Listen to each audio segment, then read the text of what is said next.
오늘은 추수감사절입니다. 특별히 시편 100편은 시의 제목에 감사의 시 이렇게 기록되어 있습니다. 2020년 한 해도 우리들 가정에 부으신 은혜를 부으신 하나님께 감사하며 삽시다. 감사할 수 있는 것은 찾아야 돼요. 가만히 보면 살면서 이렇게 생각해 보니까 가장 무난하게 사는 게 가장 큰 은혜예요. 특별하게 이 일 저 일 큰일 있는 게 아니고 가장 무난하고 평범하게 사는 게 오히려 가장 큰 은혜더라는 얘기입니다. 몇 주 전에 제가 우리 친구 목사님 기도 부탁을 해요. 우리 교회 권사님 한 분이 이만저만한 일이 있는데 친구들이 좀 기도 좀 해주시오. 그래가지고 기도를 했어요. 이유가 뭐냐면 권사님 한 분이 이 갑상선 때문에 병원에 가서 이렇게 저렇게 진찰을 받았는데 검사를 하잖아요. 근데 그 의사분이 그러더래요. 90%는 암이니까 수술 준비를 해야 되고 뭐 이렇게 그러니까 90%는 암이니까 이제 기도 부탁을 하고 이제 검사 결과가 나오기까지 일주일 정도 시간이 있으니까 이제 기도 부탁을 한 거예요. 그래가지고 이제 뭐 이렇게 기도를 하고 있는데 엊그제 친구분이 뭐 기도 고맙다고 그래가지고 왜요? 그랬더니 이 권사님이 그 이제 새벽 기도 오고 어느 날 이제 기도를 하는데 그 이제 기다리는 일주일 동안 기도를 하는데 목사님 설교 말씀이 생각이 나더라는 겁니다. 죽은 나사로를 살리시는 예수님 얘기를 하는데 그날따라 권사님이 새벽에 기도를 하다가 그 말씀이 목사님 설교가 생각이 나가지고 기도를 했대요. 그 자기 생각에 나사로가 죽었다 살아날 수 있는 확률이 몇 프로가 될 것 같냐? 그런 질문을 하게 되더라고요. 과연 이 세상에 있는 인생 중에 죽었다가 살아날 수 있는 확률이 몇이나 될 것 같냐? 라는 생각이 들더라는 겁니다. 그 권사님이 이 딸이 이제 기도를 한 거예요. 하나님, 90%가 암이라는데 나는 10%에 들게 해주세요. 90%가 암이라는데 그럼 10%는 암이 아니라는 거 아니냐고. 그럼 나는 이 10%에 들게 해주세요. 그렇게 기도를 했다는 겁니다. 그리고 그날 이제 병원 가는 날 아침에 그렇게 기도를 하고 갔더니 정말 10% 안에 든 거예요. 신기하죠. 참 하나님은 우리가 사는 동안에 우리가 만나는 하나님은 그저 그렇게 사는 사람은 늘 그냥 그런 정도만 알아요. 그런데 하나님 아버지께 다가서는 그런 삶의 몸부리 있는 인생을 하나님이 싫다고 안 하시더라는 얘기입니다. 기대하고 믿고 붙잡는 인생을 고스란히 잡아주시고 안아주시는 하나님이신 거예요. 그래서 하나님이 아버지시라는 겁니다. 여러분, 아버지 하나님을 믿으시기를 축원합니다. 하나님이 그렇게 가까이 내 삶을 인도해 주시는 거예요. 그러니까 이 권사님이 신나가지고 목사님 나는 10%에 들었다고. 그리고 나서는 목사님한테 전화가 왔답니다. 이번 추수감사절날 내가 정말 감사해서 뭘 할까 고민을 했는데 내가 우리 교회 가정들 집집마다 다 사골 하나씩 다 선물을 할 거라고. 그래갖고 목사님이 고맙다고 감사하다고. 그리고 한참 있는데 이 사골을 선물할 생각을 하니까 이걸 정리해서 쓸어서 이걸 국을 끓일 수 있는 분이 있는가 하면 그러지 못하신 분 계시니까 한참 있다 다시 목사님이 전화를 했대. 권사님 그거 쌀로 바꿔주시면 안 돼요? 그래갖고 권사님이 그 교회 식구들 가정에 전부 20kg 쌀 한 번씩 다 오늘 선물한다 그러더라고. 오늘 참 재밌고 좋은 얘기 아닙니까? 하나님을 만나고 하나님의 손길을 느끼고 감사하고 고백하는 것. 여러분, 아무리 힘겹고 어려운 시대라 할지라도 늘 하나님을 만나는 인생이 있어서 늘 감사하는 인생이 있는가 하면 인생 세간의 사로잡혀서 항상 불평하고 항상 남 탓하고 항상 원망하는 사람이 있어요. 똑같이 말씀을 들어도 어떤 사람은 90%인 것 때문에 절망하는 사람이 있는가 하면 어떤 사람은 그 10%의 희망을 갖고 하나님을 붙잡는 삶이 있더라는 겁니다. 어느 편에 서시겠습니까, 여러분? 주님을 만나시기를 축원합니다. 100편은 감사의 시라고 얘기를 해요. 특별히 이 감사의 이유는 다른 게 아닙니다. 내가 하나님을 섬기며 노래하는 하나님 아버지의 양떼인 것을 감사하고 장차 이루어질 일은 하나님의 선하심과 성실하심으로 이루어질 인생을 믿기 때문에 감사하고 노래하고 있는 겁니다. 1절 2절 말씀 보십시오. 온 땅에 여호와께 즐거운 찬송을 부를지어다. 기쁨으로 여호와를 섬기며 노래하면서 그의 앞에 나아갈지어다. 온 땅이 하나님 앞에 서라고, 하나님을 만나라고, 찬송하라고, 섬기라고 노래를 해요. 이유가 뭐냐? 3절 말씀 보십시오.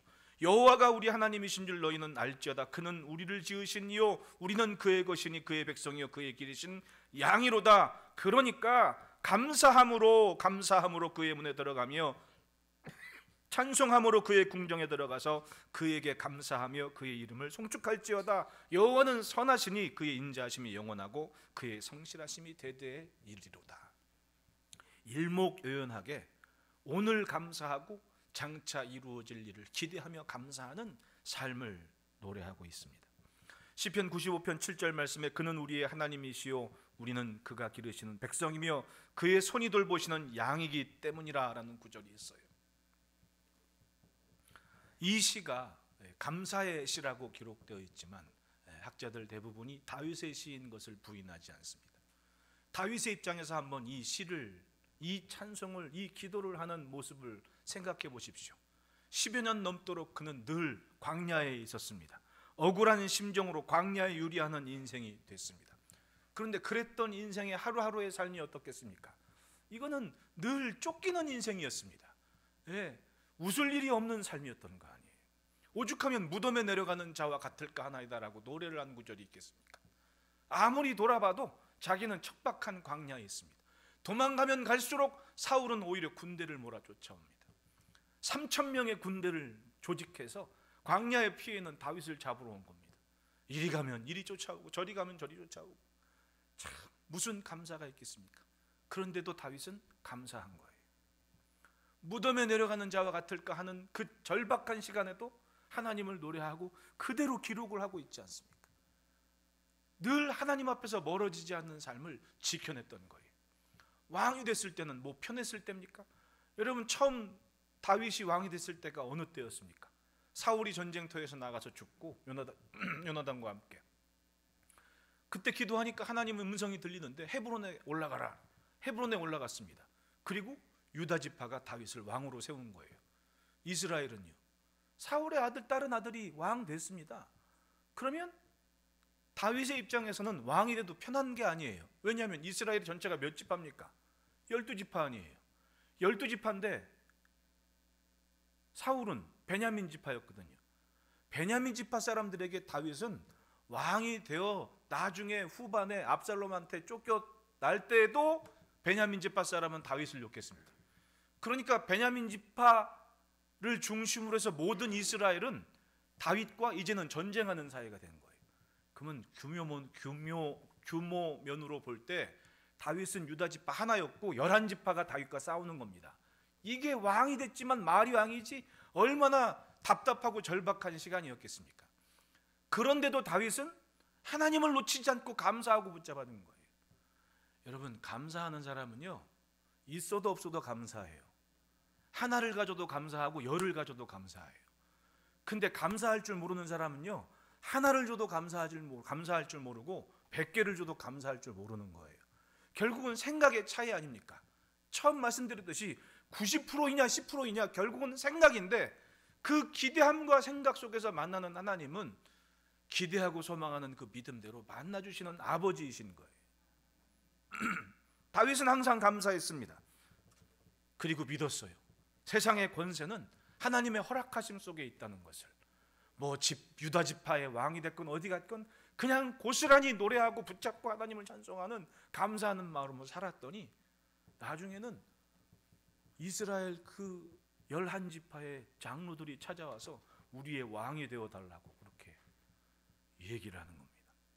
군대장관 아브넬도, 사울의 신복까지도 찾아와서 우리의 왕이 되어달라고 그렇게 부탁을 하는 거예요.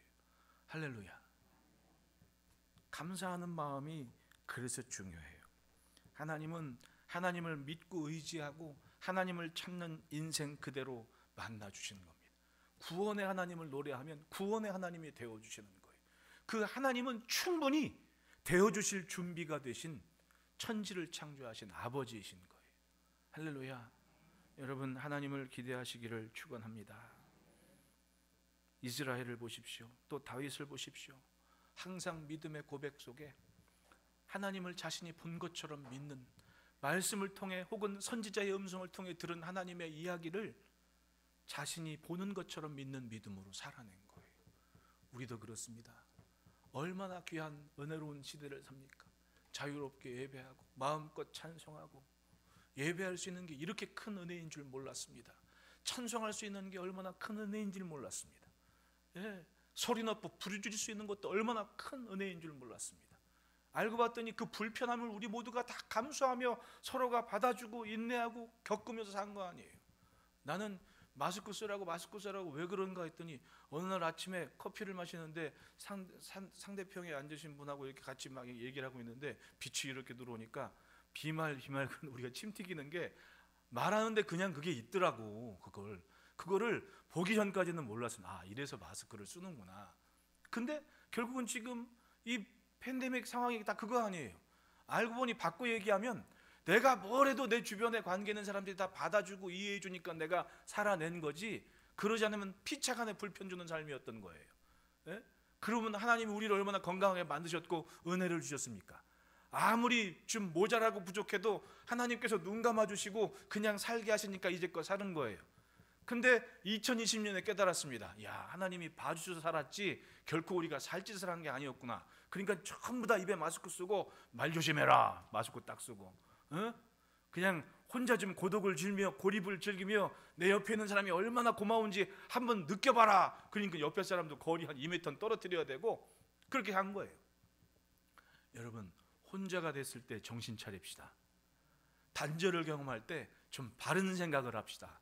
내가 어떻게 사는 것이 살 짓을 하는 건지, 어떤 생각에 내 닷줄을 내려야 내가 살 수가 있는지. 생명의 하나님을 기대하시기를 축원합니다. 현실은 죽을 지경이었는데 늘 살리시는 구원의 하나님을 노래하며 살았더니 하나님은 기어이 다윗을 왕되게 하고 전무후무한 하나님의 은혜 위에 세운 그런 삶이 되게 하지 않았습니까? 그러니까 우리는 하나님께 감사하며 살아야 돼요. 내가 잃을 것, 내가 만날 것이 감사의 시간이라는 것을 믿고 기대하시기를 축원합니다. 그래서 첫째 따라합시다. 나의 하나님이 여호와이시다. 3절 말씀에 여호와가 우리 하나님이신 줄 너희는 알지어다. 그는 우리를 지으신 이요 우리는 그의 것이니라고. 이 시인이 확신한 것은 하나님께서 나를 지으셨다. 세상을 지으신 하나님이 나를 지으셨다. 그 하나님이 여호와이시다. 이 여호와라는 야훼, 유대인들이 아도나이라고 부르는 이 여호와, 모세가 애굽에 있는 이스라엘 백성들 건져내라고 명령하셔서 갈 때 도대체 나는 하나님을 어떻게 만났다고 얘기를 해야 됩니까? 그때 하나님이 설명을 해주세요. 나는 스스로 있는 자니. 출애굽기 3장 14절입니다. 하나님이 모세에게 이르시되 나는 스스로 있는 자이니라. 여호와 하나님, 나는 스스로 있는 자니라. 또 이르시되 너는 이스라엘 자손에게 이같이 이르기를 스스로 있는 자가 나를 너희에게 보내셨다 하라. 결국은 이 시인은 무엇을 기억했냐 하면 자신의 조상들이 애굽에서 400년 동안 멍에를 짊어지고 살아갈 때에 그 400년 멍에를 벗겨주시고 민족을 이루고 나라를 이루게 하신 하나님이신 것을 믿는 그런 고백을 가졌던 겁니다. 조상들의 고통과 괴로움의 세월을 확실하게 딱 벗겨버리시고 구원의 하나님을, 그리고 신기하신 하나님의 능력을 매일매일 경험하게 하셨습니다. 이스라엘의 출애굽의 경륜을 보십시오. 이사야서의 말씀에는 하나님께서 이스라엘 백성들을 위해서 애굽과 구스를 제물로 삼았다고 얘기해요. 내가 애굽을 너희의 속량물로 삼고 구스를 제물로 여겼다라는 거예요. 이스라엘이 애굽에서 나와서 홍해를 지나서 건너는 이 북아프리카 대륙을 쫙 가로지르는 그 시기에 있는 나라들은 쑥대밭이 나면서 하나님의 구원을 선포하게 됐습니다. 여러분, 우리나라 군인이 60만이라고 얘기를 해요. 60만 군이 다 모여가지고 한번 생각해 보시라고. 60만 대군이 한꺼번에 오와 열을 이루어서 땅 위를 쭉 걸어간다는 얘기는 그건 가는 곳곳마다 전쟁 벌어지는 상황 아니냐고. 그러니까 하나님 말씀하시는 거예요. 내가 애굽을 너희의 속량물로 삼았고 구수를 제물로 삼았다. 그리고 너희를 구원했다. 이것이 여호와 하나님의 신기하신 경륜이었단 말입니다. 이스라엘을 구원하시기 위해서. 한 번도 상상해 본 적이 없죠. 60만이라는 대군이 대와 오와 열을 이루어서 땅 위를 행진하는 것은요, 전쟁이에요. 전쟁. 우리 새벽에 사무엘서 살펴보죠. 사울이 블레셋 사울이 다윗 쫓는다고 막 광야에 막 쫓아와서 이제 이 산 피하고 저 산 피하고 이젠 다 뽀이 돼가지고 아이고 이젠 죽었구나 했는데 전령이 와서 뭐라 그래요? 블레셋이 쳐들어왔습니다. 정탐꾼이 보니까 블레셋 군대가 움직이는 거, 기껏해 그때 블레셋 군대가 움직이는 거 많아야 10,000명이란 말입니다. 근데 전쟁이야. 60만이 나와서 걸어갔습니다. 이건 움직임 자체가 전쟁 시작인 거예요. 근데 하나님은 그걸 해내신 겁니다. 그리고 매일매일 하나님께서 직접 만나를 주셨는데 자기 조상들도 못 먹어봤어. 여러분, 아브라함이 만나 먹었어요, 못 먹었어요? 왜 갑자기 꿀 먹은 벙어리가 돼서 앉아 계시는 거예요? 반응이 있어야지. 아브라함도 못 먹어본 만나를 이 사람들은 매일 주신 겁니다. 얼마나 귀한 은혜예요. 그분이 내가 믿는, 내게 구원을 주신 여호와이시다. 그 하나님을 지금 믿고 있는 거예요. 그 오래전 있었던 자기 조상들 위해 역사하신 하나님을 오늘 믿고 있는 거예요. 살아본 적이 없는 시대에 말씀으로만 들은 그 하나님을 2020년 11월 15일에 여전히 믿고 있는 거예요. 할렐루야. 어떻게 가능합니까? 기록을 하고 그리고 기억을 하는 겁니다. 여전히 그게 교육이죠. 보십시오. 추수감사절 장식, 성탄절 장식. 세상을 살다 보니까 아무것도 아닌 것처럼 생각이 돼요. 의미를 잃어버립니다. 근데 이 의미를 잃어버리면 교육도 무너지는 것이고요, 삶이 무너지는 것과 똑같아요. 무엇 때문에 21세기를 사는 유대인들이 초막절이 되면 자기 아파트 베란다에서 아들하고 같이 잠을 자면서 하늘의 별을 보고 설명을 하겠습니까? 우리 주상들이 수천 년 전에 광야에서 하나님의 구원을 맛보면서 저렇게 별을 보고 잠을 잘 때가 있었거든. 우리가 이렇게 편히 아파트에서, 주택에서 따뜻하게 잠을 자는 것은 그 시대를 이끄신 하나님이 있었기 때문이야. 의미를 설명해줘요. 아주 예쁜 과일 딱 거졌을 때 내가 농사하진 않았어도 이 추수의 기쁨은 하나님이 주신 기쁨이니 감사하자. 우리가 오늘 땀 흘려 일할 수 있고 네가 공부할 수 있고 네가 밥 먹을 수 있는 것도 하나님이 추수의 때를 주셨기 때문이 우리 감사하자. 그러면 애들이 그 이쁜 과일 가지고 이거 저 강단에 장식할 때 써야 된다고 쪼르륵 갖고 오지 않습니까? 의미를 잃어버리지 않는 이것이 진짜 산 교육이라는 얘기입니다.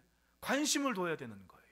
그러면 여호와 하나님이 주전 한 1400년대에 계셨던 그 하나님이, 자신들이 조상 만난 하나님이 21세기 2020년 11월 15일에도 여전히 구원의 하나님이신 것을 깨닫게 되고 감사할 수밖에 없는 거 아닙니까? 신명기 4장 34절에 말씀합니다. 어떤 신이 와서 시험과 이적과 기사와 전쟁과 강한 손과 편팔과 크게 두려운 일로 한 민족을 다른 민족에서 인도하여 낸 일이 있느냐? 이는 다 너희 하나님 여호와께서 애굽에서 너희를 위하여 너희 목전에서 행하신 일이라. 가나안 땅 들어가기 전에 모세가 마지막으로 설명하신 하나님의 모습인 거예요. 세상 어느 신들이 다른 민족에게 잡혀있는 민족을 구원해서 낸 일이 있느냐? 너희 하나님 여호와께서 그 일을 하셨다. 그 하나님 믿고 가나안 땅 들어가서 전쟁에서 승리하면서 기업을 나눈 거 아닙니까? 오지 않을 뻔했던 미래가 복된 미래가 되어 그들의 현실이 됐던 거예요. 오늘 우리도 마찬가지입니다. 어떤 하나님을 믿으십니까? 나의 하나님이 그 여호와 하나님이심을 믿고 감사하시기를 축원합니다. 그리고 둘째로 따라합시다. 하나님은 목자이시다. 그의 백성이여 그의 기르시는 양이로다라는 구절이 있습니다. 하나님은, 여호와 하나님은 그 백성에게 목자이시라는 거예요. 이 목자는 모든 것을 책임져요. 성경에서 목자인 것을 확실하게 인식하며 목자의 모습을 보인 그런 모습이 두 가지는 볼 수 있지 않아요. 첫째는 다윗의 모습이에요. 다윗이 골리앗 앞에 싸우러 나갈 때 사울이 야 너는 소년이고 저 골리앗은 날 때부터 장사다. 어떻게 싸울 거냐. 내 갑옷이라도 입고 가라. 입어보니까 거추장스러우니까 아이 나는 이런 거 안 입어도 됩니다. 내가 양 칠 때 하나님도 나를 지키셔가지고 사자들이 곰이 와가지고 양 새끼 걷어갈 때 내가 막 싸워가지고 양 찾아왔을 때도 하나님은 나를 지키셨다고. 그러니까 나 갑옷 필요 없으니까 저 돌멩이면 된다고. 그리고 돌멩이 가지고 가서 골리앗 앞에 섰던 거 아니에요. 그때 다윗이 생각하는 목자의 역할이 뭐였습니까? 아무리 힘센 무서운 곰이 양을 사로잡아가도 그 양 하나 찾기 위해서 달려가서 돌팔매질을 해서라도 그 양 구출해내는 게 목자의 역할이었거든요. 그러니까 다윗이 노래를 하잖아요. 여호와는 나의 뭐다? 목자시니. 하나님이 양을 위해서 이렇게 애쓰고 힘쓰고 지켜준다는 믿음을 가졌어요. 그리고 훗날에 예수님이 오셔서 나는 선한 목자다. 선한 목자는 양을 위해 뭘 버린다? 목숨을 버린다. 할렐루야. 이것이 목자의 목동의 모습을 보여주는 두 모습이었습니다. 그런데 시인은 그렇게 고백을 하잖아요. 내가 그분의 양이다. 그분이 내 목자이시다. 시편 80편 1절에 요셉을 양떼같이 인도하시는 이스라엘의 목자여 귀를 기울이소서. 그룹 사이에 자정하신 이여 빛을 비추소서. 예, 이스라엘이 믿는 여호와 하나님은 이스라엘의 목자이십니다. 양을 위해 생명을 버리는 목자. 예수님을 양의 문이라고 표현한 것도 그래요. 광야에서 목동들이 얼마 전에 TV에서도 나왔지만은 한 목동이 대략 한 300마리 정도의 양을 볼 수 있어요. 300마리 정도는 까짓 거 뭐 이름도 다 알아. 생김새에 따라서 그 목동이 자기 양을 치는 게 아니거든요. 마을에 있는 아무개 집 양 2마리, 또 아무개네 집 양 뭐 한 20마리 이런 양들을 위탁받아 가지고 광야로 데리고 나가서 양, 물론 자기 양을 치는 베두인들도 있지만은 지금 터키나 중동 지방에 있는 목자들은 아무개집 양들을 그렇게 몇 마리씩 모아서 어떤 목동은 자기 식구들하고 한 1,500마리 정도 양을 본다고 나와요. 세상은 넓다에 나와요. TV 안 보신다 그랬지 참. TV에 세상은 넓다라는 프로가 있어요. 거기 보면 그게 나와요. 문화가 어디 크게 바뀌지는 않거든요. 그러니까 그 문화를 보면 고대 사회의 문화를 이제 짐작을 해볼 수가 있죠. 그 양떼들이 광야에 딱 나가면 목동들이 특별히 이제 캠프가 마련된 곳이면 상관이 없는데 그렇지 않은 곳은 양들을 모아놓고 이제 군데군데 둘러 앉아 자는 겁니다. 그리고 울타리를 만들어 놨을 경우에는 문이 있는 게 아니라 그 문에 기대서 목자가 자는 거예요. 그러니까 처음 울타리 안으로 양을 집어넣을 때 누구네 거 뭐 이렇게 들여보내면서 세요. 그리고 그 문을 지키는 겁니다. 목동이. 그게 목자가 하는 일이거든요.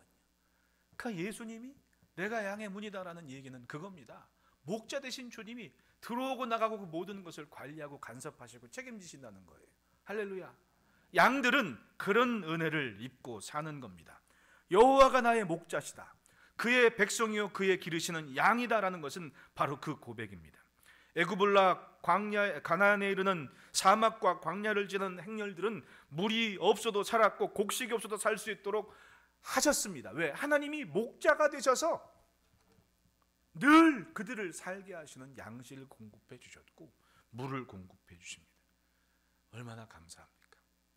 힘겹고 어려운 이 시대를 우리는 또 열심히 잘 살아냈습니다. 얼마나 감사합니까?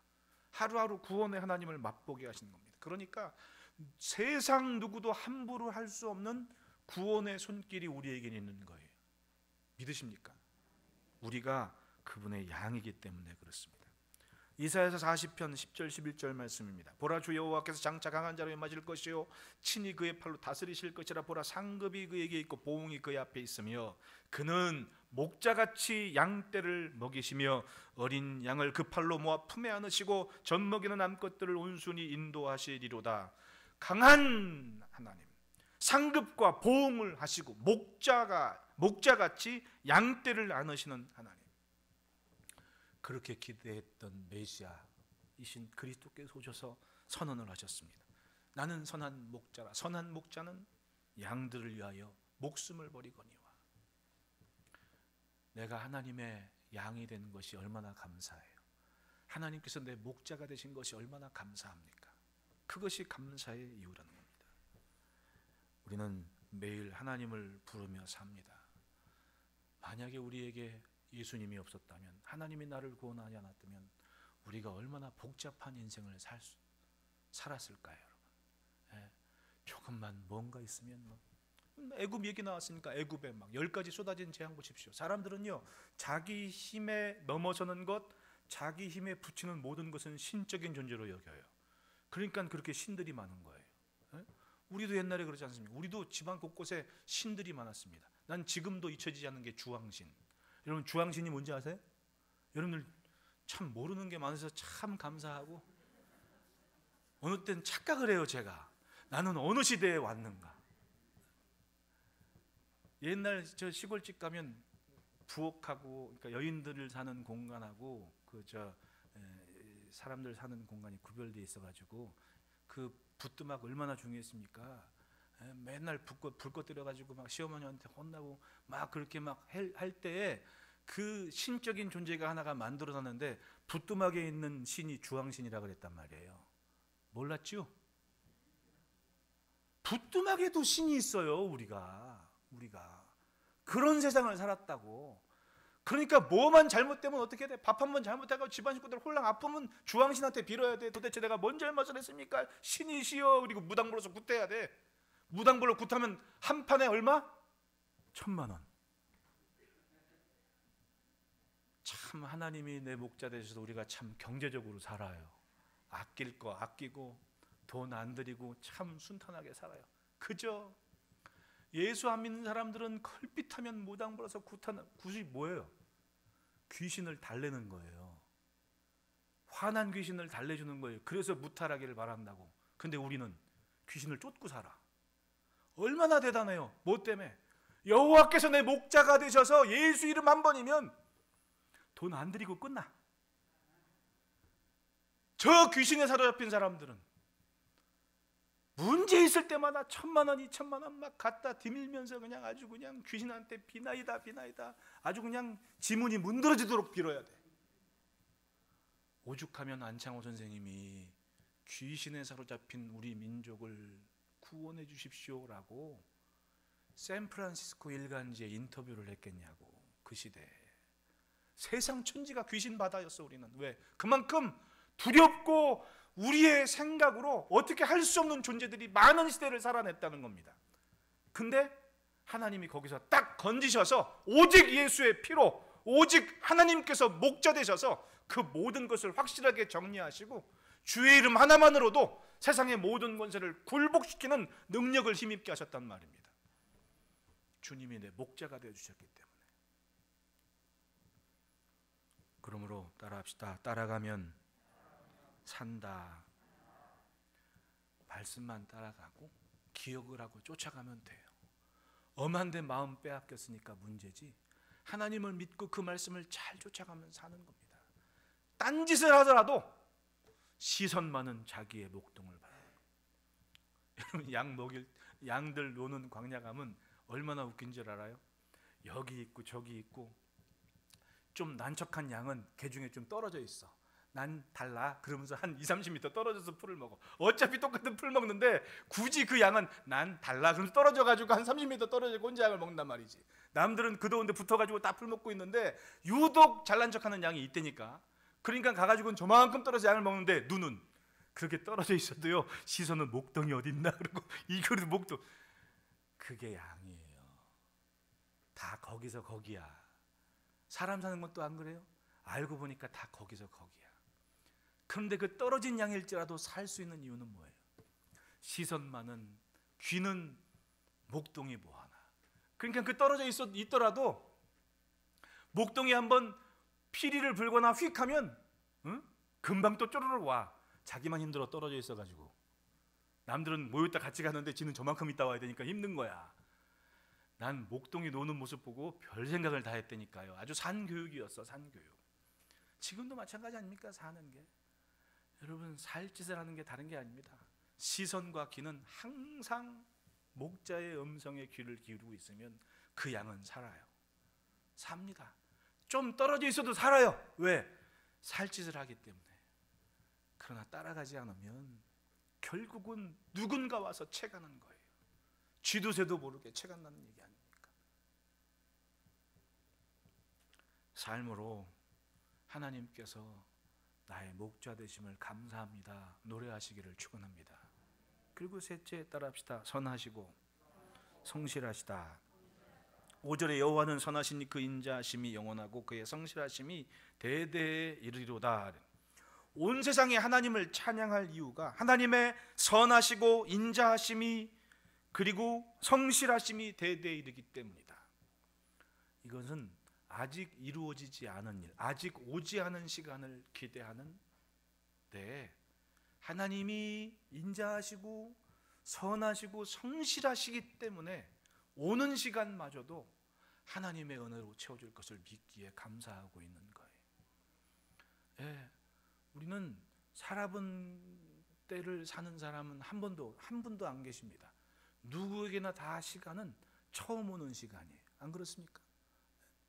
여기 앉아 계신 우리 손 권사님 아주 오랜만에 오셨는데 손 권사님이나 여기 앉아 있는 우혁이나 저나 살아본 때를 산 게 아니라 다 처음 오는 시간들인 거예요. 안 그렇습니까? 근데 믿음을 가져요.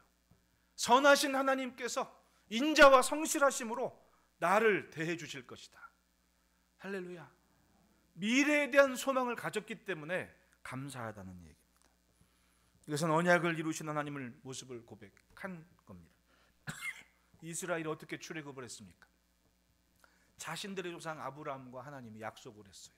그 약속이 400년 뒤에 이루어지는 겁니다. 400년이 넘죠. 사실은 아브라함이 살았을 때를 생각하면 애굽에서만 400년이니 야곱 때 들어가서 400년. 그러면 얼추 잡아도 600년은 넘었을 거 아닙니까? 아브라함이 믿은 그 하나님의 말씀이 600년, 수백 년 후에 성실하신 하나님이 그 약속을 응답을 해주시는 거예요.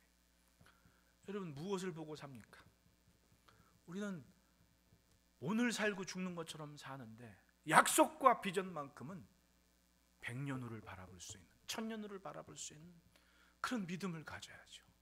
우리가 무엇 때문에 이렇게 삽니까? 그래도 먼저 산 세대의 그 우상의 땅, 귀신의 땅에서 복음만이 우리의 살 길입니다 하고 기도하며 소망했던 선진들이 있었기 때문에 그 믿음의 열매를 따먹고 산 거 아니에요, 우리가 쭉. 그렇다면 오늘 우리도 그런 믿음으로 살아야죠. 선하시고 인자하시고 성실하신 하나님이 내 아들, 내 손주, 그 손주, 증손주, 그 후손에 어떤 열매를, 어떤 은혜를 주실지 기대하는 믿음, 감사하는 믿음을 가져야죠. 그러므로 따라합시다. 교만하지 않으면 물리지 않으신다. 우리가 성경에서 왕들의 모습을 통해 뭘 봅니까? 교만한 왕들은 아무리 똑똑하고 잘났어도 하나님께서 싫어하셨어요. 그 대표적인 왕이 아합이잖아요. 얘기했죠. 아합은 군사면 군사, 경제면 경제, 아주 똑소리나게 잘했던 왕이었어요. 예? 그 시대에 그렇게 어렵게 살았어도 아합은 아버지가 일단 계획적으로 왕조를 이룬 오물이었고, 그리고 아버지가 계획적으로 아들 정치 잘할 수 있게 저 두로왕하고 사돈 맞아가지고 그 시대의 모든 유통과 경제의 핵심 인물이었던 장인어른 때문에 돈 부족함 없이 나라를 통치했던 왕이 아합이었던 거예요. 탱크 필요하면 탱크도 사고 막 마음대로. 그리고 농사 짓는 것도 탁월해서 그 무기또 지역에 저수조를 얼마나 깊게 팠는지, 어지간한 무슨 우리 그랜드 캐년 뭐 그러잖아요. 캐년만큼은 팠어. 얼마나 똑똑한 왕입니까? 근데 교만했어. 하나님 앞에 겸손하지 않으니 오죽했으면 천상에 누가 이 아합을 죽일지 한번 이야기를 해봐라. 회의까지 하셨습니까 하나님께서. 근데 놀랍게도 다윗을 보십시오. 천하를 가졌어도 교만하지 않았습니다. 교만할 틈이 없었어. 왜냐하면 주변에 갓이 친구고 나단이 친구였는데, 선지자들이 다 친구였는데, 그러니까 뭔가 좀 교만할지만 정신 좀 차리라고, 당신이 그 나쁜 놈이라고. 그러면 아이고 내가 잘못했구나, 눈물 철철 흘리면서 회개하면서 하나님 나를 새롭게 하시고 나를 멀리하지 마시고 기도하고 붙잡으니까 교만할 틈이 없었어. 그랬더니 우리가 생각할 땐 참 나쁜 놈이네 할 만한 죄도 졌는데, 하나님은 다윗에게 그리스도의 조상이 되는 은혜를 주셨고 영원한 보좌를 맡기셨지 않습니까? 할렐루야. 누구를 멀리했습니까? 교만한 인생을 멀리하시는 거예요. 하나님의 약속은 겸손히 하나님을 기대하고 감사하는 인생에게는 영원까지 지켜주시는, 지켜야 하실 그 약속이 되는 거예요. 할렐루야. 그래서 4절 읽어봅시다. 시작. 감사함으로 그에게 감사하며. 여기 한 문장을 한번 우리가 새길 필요가 있어요. 감사함으로 그의 문에 들어가며. 하나님이 계신 곳과 내가 사는 곳 사이에 문이 있다면 그 문을 들어가는 비결 하나는 감사합니다. 감사가 그의 문을 연다는 거예요. 할렐루야. 2020년 추수감사절에 힘겹게 살아온 한 해를 결실하고 또 풍성한 결실을 기대하는 믿음이 있다면 여러분 먼저 하나님께 감사하시기를 축원합니다. 하나님도 감사를 찾으십니다. 예수님도 감사를 찾으세요. 여러분 얼마나 감사하며 삽니까? 누가복음 17장에 보면 문둥병자 10명이 저만치에서 예수님 지나가는 거 만나가지고 원하시거든 우리를 깨끗하게 해줄 수 있습니다 라고 솔리니까 예수님이 뭐라 그래요? 제사장에게 가서 너희 몸을 보여라. 10명이 제사장에게 보이라고 제사장한테 갔어요 안 갔어요? 갔습니다. 그럼 이 사람들이 믿음이 있는 사람이에요 없는 사람이에요? 있는 사람이지. 믿음이 있는 사람이에요. 믿음이 있다고 감사하는 건 아니더라고. 믿음이 있어서 그 말씀만 듣고 내가 낫는구나 그리고 세상에 뛰어가는 믿음을 갖고 가는데, 가는 중에 자기가 낳은 것을 깨달았어요. 다 9명은 그냥 쭉 갔어. 근데 하나는 자기가 낳은 것을 알고 돌아와서 예수님께 감사했다 그래요. 믿음으로 사는데 다 믿음으로 살아요. 근데 감사가 있는 인생이 있고 감사가 없는 인생이 있더라는 겁니다. 근데 예수님은 거기서 그냥 무시한 게 아니라 묻더라고. 나머지 9은 어디 있느냐? 결국은 주님이 감사를 기대한다 안 기대한다? 기대하신 거죠. 감사가 그의 문에 들어가는 이유가 바로 여기에 있는 거예요. 주님도 확인하셨습니다. 10명이 나왔는데 나머지 9은 어디 갔냐? 그 10명이 여러분 믿음이 없는 사람이라고 착각하지 마십시오. 그 사람들은 믿음이 있는 사람이었어요. 적어도 지금 주님이 하신 말씀이 뭔지 믿는 믿음을 가졌던 사람이라고. 그래서 그 믿음의 영향과 결실을 경험한 사람들이에요. 그 믿음의 은혜를 입었는데 감사하는 사람이 있고 감사하지 못하는 사람들이 있다는 얘기 아닙니까? 얼마나 많은 은혜를 입고 삽니까? 감사가 있습니까 여러분? 근데 성경은 얘기를 해요. 감사함으로 그의 문에 들어간다고. 따라합시다. 감사가 믿음의 완성이다. 이 감사절에 닫힌 문이 있거들랑 감사로 열린 문으로 변화되는 은혜를 경험하시기를 축복합니다. 이 감사절에 막힌 길에 섰다면 감사로 열린 길 대로에 서는 은혜가 있기를 축복합니다. 기도하겠습니다.